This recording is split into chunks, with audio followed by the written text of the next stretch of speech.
यो पदमपोखरी चोकबाट यहाँ आइपुग्छ अनि त्यहाँदेखि यस्तो फर्केर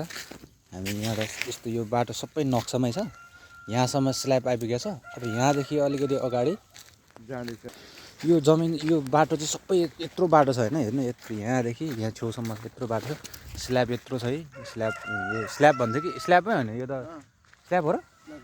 स्ल्याब बाटो छ। अनि जमिनवाला मान्छे स्वयं आफै यहाँ हुनुहुन्छ त्यसपछि अनि यो जमिन यत्रो बाटो छ पानीको बत्तीको पानीको सुविधा पनि छ नि यहाँ घर भएपछि त पानीको सुविधा त्यतिको भइहाल्यो नि बत्ती पानीको सुविधा भनेपछि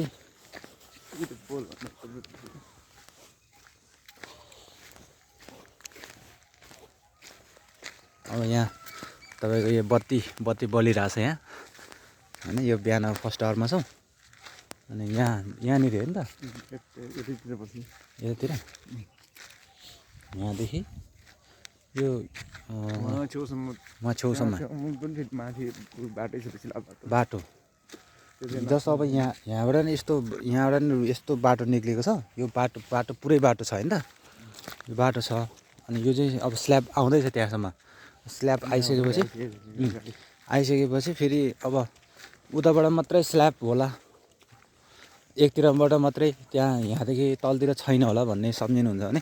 त्यस्तो होइन अब यहाँनिर उताको स्ल्याब पनि आउँदैछ फेरि यहाँदेखि नि स्ल्याब भइसकेको छ होइन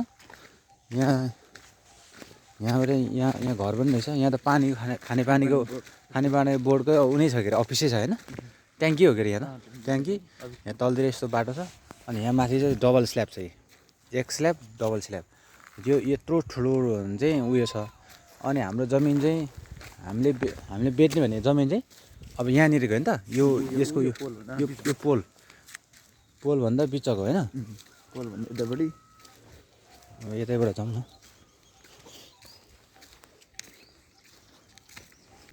बाटो यो जमिन छ यो यहाँ देख्दाखेरि सानो बाटो देख्नु होला यो त ठुलो बाटो छ फेरि वहाँसम्म आइरहेछ यहाँबाट यहाँ त्यो ठुलो बाटो नै हो ठुलो बाटो चाहिँ यहाँ स्ल्याब आउँदैछ अनि यताबाट स्ल्याब भइसकेको छ अनि यो नक्सामै भएको जमिन के अरे बाटो हो यो नक्सामा मजाले छ यो स्ल्याब हुनेवाला छ भइसकेको छ अब यो लगभग प्रक्रियामा छ होइन त प्रक्रियामा छ अनि अब हाम्रो जमिन चाहिँ तपाईँलाई यही जमिन हो यहाँनिरको जमिन अब यहाँनिरको तपाईँले यो छेउमा लिनुहुन्छ कि यहाँनिरको लिनुहुन्छ कि अलि यहाँनिरको लिनुहुन्छ कि उयो पोल छेउनिर लिनुहुन्छ कि कतानिर लिनुहुन्छ फेरि यो यो यो के यो भन्छ यसले यो तारले केही असर त गर्दैन नि त गर्दैन यो त बाटोमै बाटोमै पर्ने छैन तर पछि त हटाउँछ नि यो बाटो छेउछेउमा ल्याउँछ यस्तो छ।